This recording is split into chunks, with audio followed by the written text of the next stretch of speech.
I saw a movie, so you didn't have to. And on this one, you absolutely have to see it. The Accountant 2 is one of those rare follow up films that are as good as the previous film. This one has both Chris and Braxton back in action.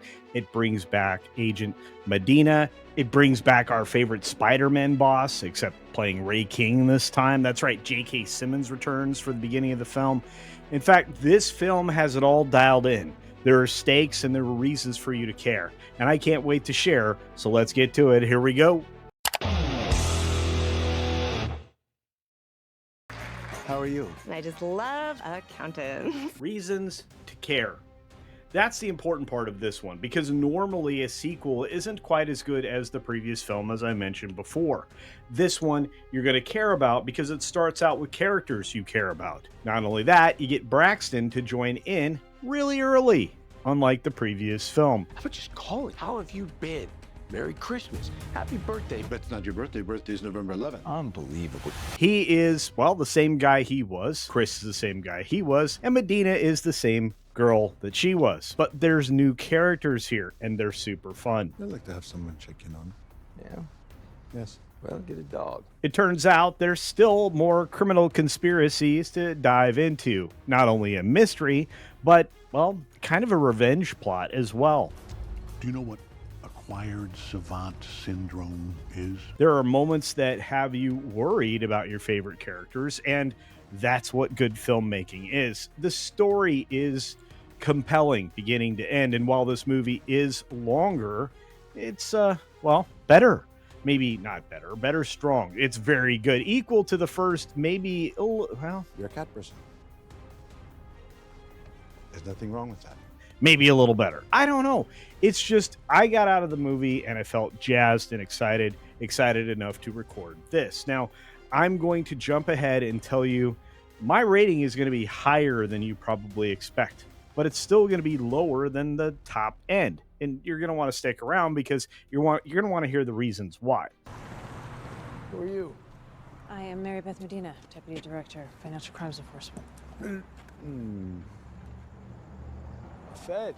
One of my favorite characters returned to this film. The lady with the pseudo-British voice, Justine, is in this particular film. Could we discuss business now?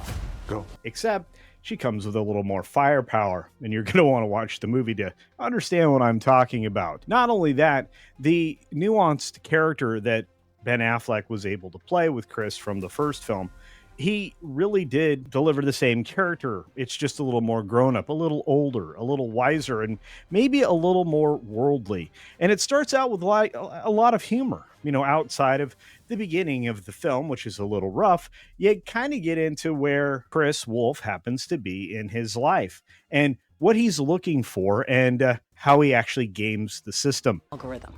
By tokenizing your questions in an embedding matrix and generating a predictive model for the most effective answers. You're going to want to find out what that is because it's kind of funny. And it feeds into a lot of other content that some of you may consume.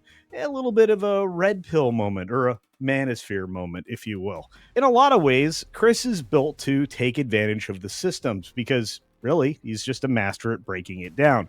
Whether it be numbers or situations, he seems to have a strategy for everything, or the ability to develop that strategy. Braxton, on the other hand, still the same character, a little bit more upfront, a little less subtle, and a little less practiced on, let's say, the planning aspect of things. Do you often confess to capital murder? I actually didn't say anything. Oh, and of course, the Gulfstream returns too, and it's got some funny moments in it and some very poignant ones as well. Not to mention the fact that apparently Chris actually has an e-bike that's capable of going over 200 miles an hour, which was wild. And for once, I actually appreciated the performance of Daniela Pineda. In fact, they hide her really well. You don't know that it's her playing this role, and she does it to the nines. In fact, she does this role so well, I didn't recognize her, she didn't stand out, and she played a character perfectly.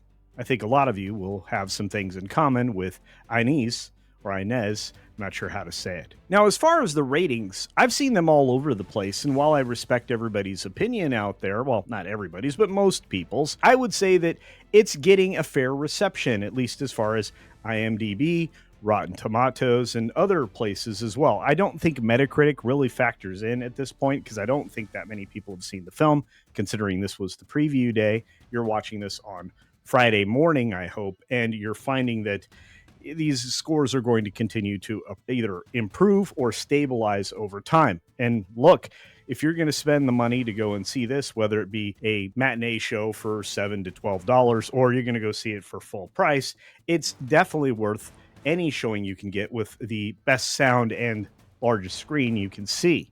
Unlike a lot of films that are in this same genre and kind of a little bit of John Wick-esque, this one is believable in its use of firearms and precision and all of the other things that are occurring during the course of any of the action scenes. And mind you, there are precious few, because a lot of this film is dedicated to the performance of the mind and the solving of very many questions and the struggle that people may have between good and evil, and whether or not evil sometimes is doing good and doing it for a good reason. At the end of the day, all I'm saying is this is a ride that you're going to want to take, whether it be in the Gulfstream, in the truck, or on the e-bike, because it's just that good.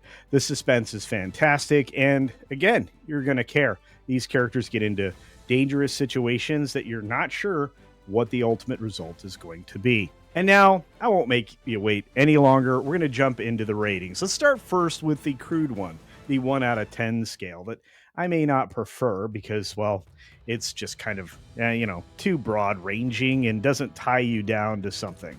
I'm going to call this film a 7.5. Why? Well, because there were moments that just didn't logically follow one of another. And maybe that's a little nitpicky. There also was a couple of moments where there seemed to be a detachment from reality.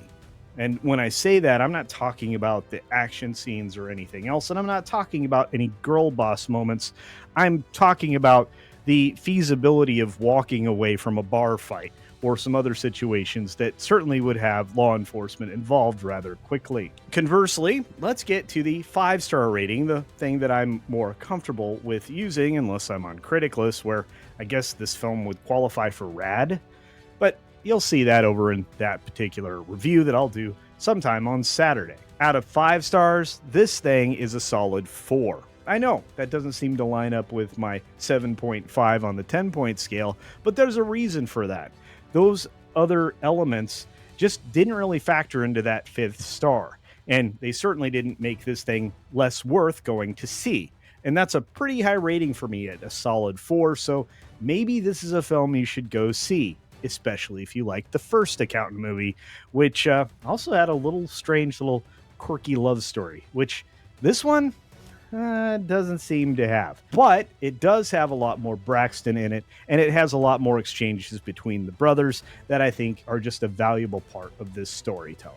If I had a cat, at least the cat would miss me. Doubtful. Possible.